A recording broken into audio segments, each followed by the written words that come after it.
Greetings and salutations. I'm your host, Tim, the MegaRetroGeek, coming right at you. Tonight we're going to talk about a beloved PS2 classic. I like this one so much.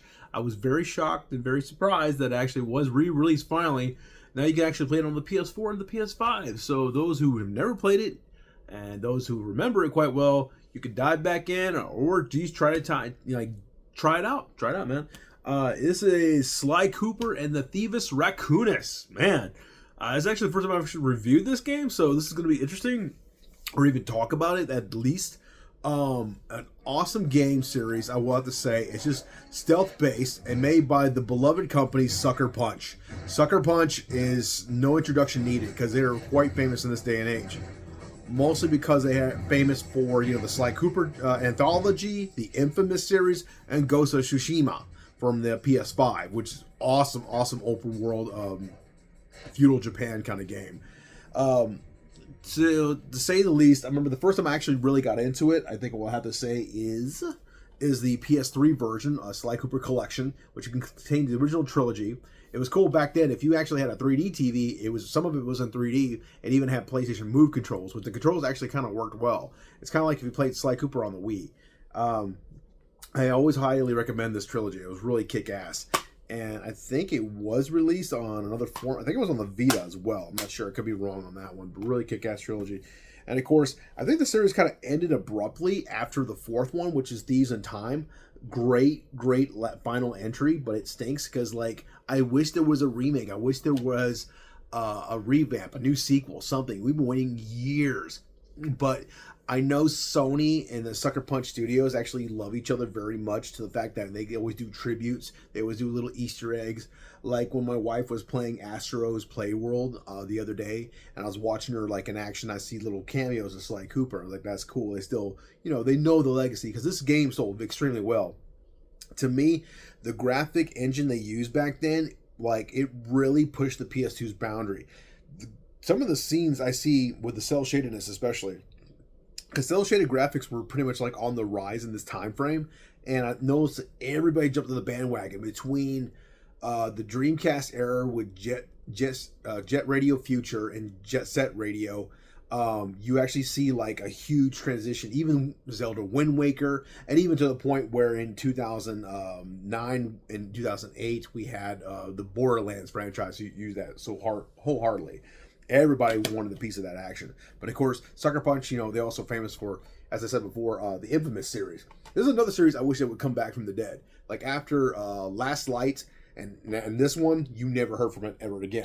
And it stinks, because it just really breaks my heart. I mean, Sucker Punch, at least they're back and they're still rocking the Casbah. But the backstory about this one is cool. It's called the Sly Cooper and the Thieius Racconus.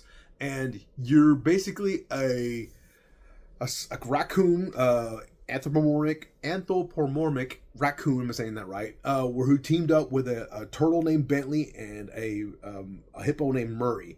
Basically, you guys are the most awesome thieves on the planet, but the problem is something was taken from Sly Cooper's actual family, which is the famous book, The Thieius Racconus, which basically has every single way how to stealth, how to steal, everything through the whole history of time itself. So it's probably Egyptian times, they say in this book, which is crazy because you learn more about it as you play the series. So all the pages have been stolen by the Fearsome Five, which is the Sinister Six to this series. So you got to track down each page of this book, put it together, and once you get it all, then you're the ultimate thief of all. You actually steal not from not Robin Hood style. You actually steal from villains. You steal from the super villains. You actually steal say you're watching Minions or something, and somebody's going around stealing all the rare stuff from actually villains, not from good guys. But it's kind of weird. It's got a nice little Robin Hood twist to it. So the story goes, poor Sly was a kid. His dad was actually, I think, defeated or murdered by the Fearsome Five.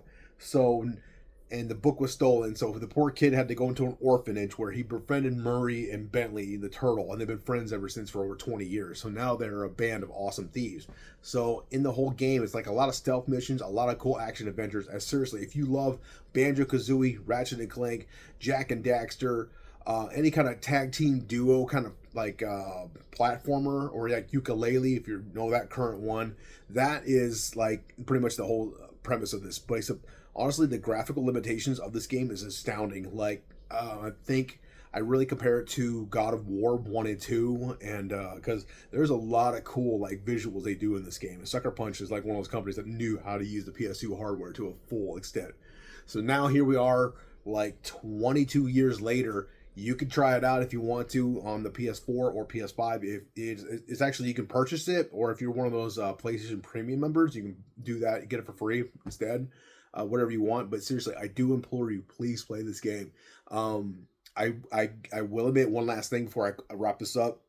The series, it looks like a real cute kids game, and it's all happy and everything go lucky. But as soon as you finish the second game, if they do release the second one, be prepared for some serious like drama, because I'm like, I didn't expect that. When the third game started, I was like kind of mad. I was really mad what they did to one of my favorite characters. You'll see why.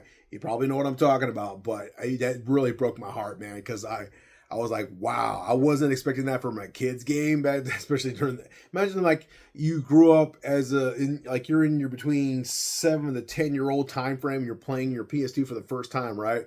Of course, I was in my 20s in this time frame, but imagine that, and you're like, this game's awesome, and then all of a sudden, this tragedy happens. You're like, stop, freeze, pause. I haven't been this freaked out since probably the death of Optimus Prime in the original 86 Transformers movie, okay? That's how traumatic it was for me, too. I'm like, I'm a grown-ass man, and then like, I'm usually not bothered by these things, but when you get attached to these characters, that's when it really hurts really hard, because, you know, you hang out with this group for so long in this game that you think, these are my boys. But somebody happens, like, okay, you did me wrong. You did me wrong, Sucker Punch. I love y'all, but that was just cold-blooded. Anyway, I'm Tim the Mega Retro Geek. You guys do me one favor and one favor only, and as always, stay retro, my friends.